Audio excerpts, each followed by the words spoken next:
কৃষ্ণ সমস্ত ভক্তবৃন্দে শ্রী চরণে প্রণাম। গুরুদেব এবং সর্বোপরি শিল প্রভুপাদের চরণে প্রণাম নিবেদন করে কৃপা আশীর্বাদ প্রার্থনা করি। আজকের আমাদের ভাগবতম প্রথম স্কন্ধের দ্বিতীয় অধ্যায় আমাদের আলোচনা হচ্ছে।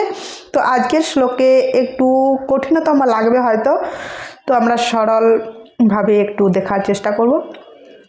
তো প্রথম আমাদের শ্লোক নাম্বার 26। তো শ্লোকে আসি, আপনারাও শ্লোকটা দেখেন।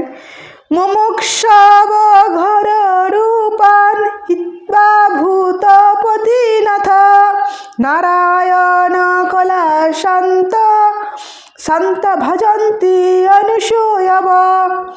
আরেকবার, মুমুক্ষব ঘর রূপান হিত্বা ভূতপতিনাথ নারায়ণ কলা শান্ত ভজন্তি অনুসূয়।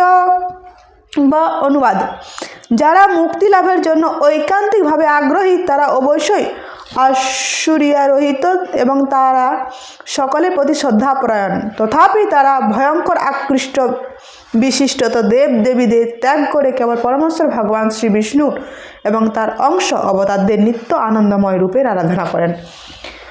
তো এখানে বলছেন মুমুক্ষব ঘর রূপান হিত্বা ভূতপতিনাথ, অর্থাৎ যারা মুক্তি লাভের জন্য আগ্রহী, এই দুঃখ সমুদ্র থেকে উদ্ধার পেতে চান, ভগবানের সেবা করতে চান, তাদের প্রতি আমার একটা নির্দেশ।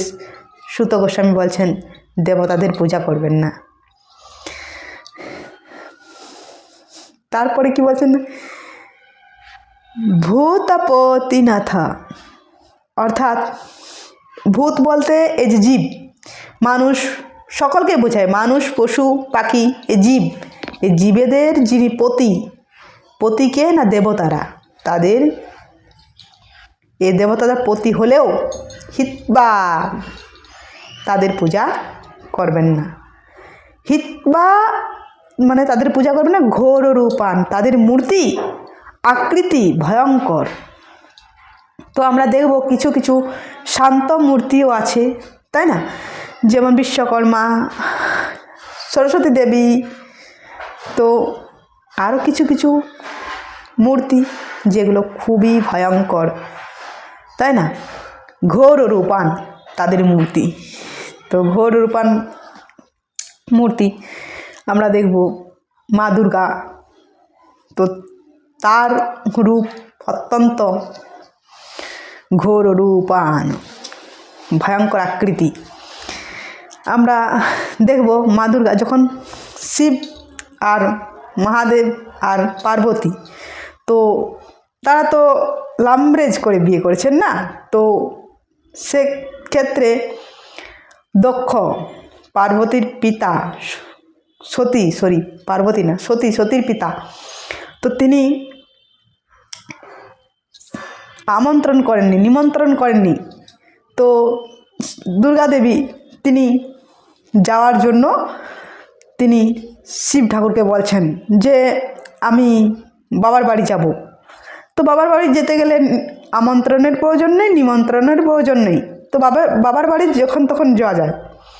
তো শিব বলছে না, যেহেতু আমাকে বলেননি সেক্ষেত্রে আমি যাব না, আর তোমাকেও আমি যাব না, মানে তোমার যাওয়াটা উচিত না। তো সেই শিব পারমিশন দেননি।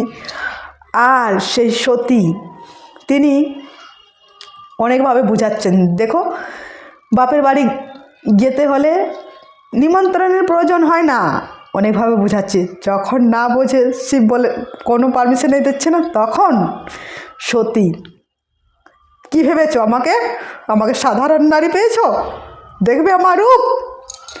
তখন তিনি রূপ ধারণ করছেন, ছিন্নমস্তানা রূপ। যখনই দেখেছেন, মানে এক হাতে কি গোলা কেটে দাঁড়িয়ে আছেন, সেই রূপ, সে রক্তপান করছেন, ছিন্নমস্তান। তো সেই রূপ দেখে শিব ঠাকুর, হাঁটাও এখান থেকে, ভাগ, যাও তুমি যাও তো। আর শিব তখন কী করেছেন, তার অফিস স্টাফ যারা আছেন, নন্দী ভিঙ্গি ভূত প্রেত, শিবের অফিস স্টাফ তো ভূত প্রেত, যাও তার সঙ্গে।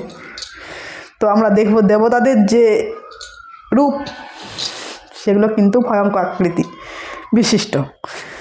তো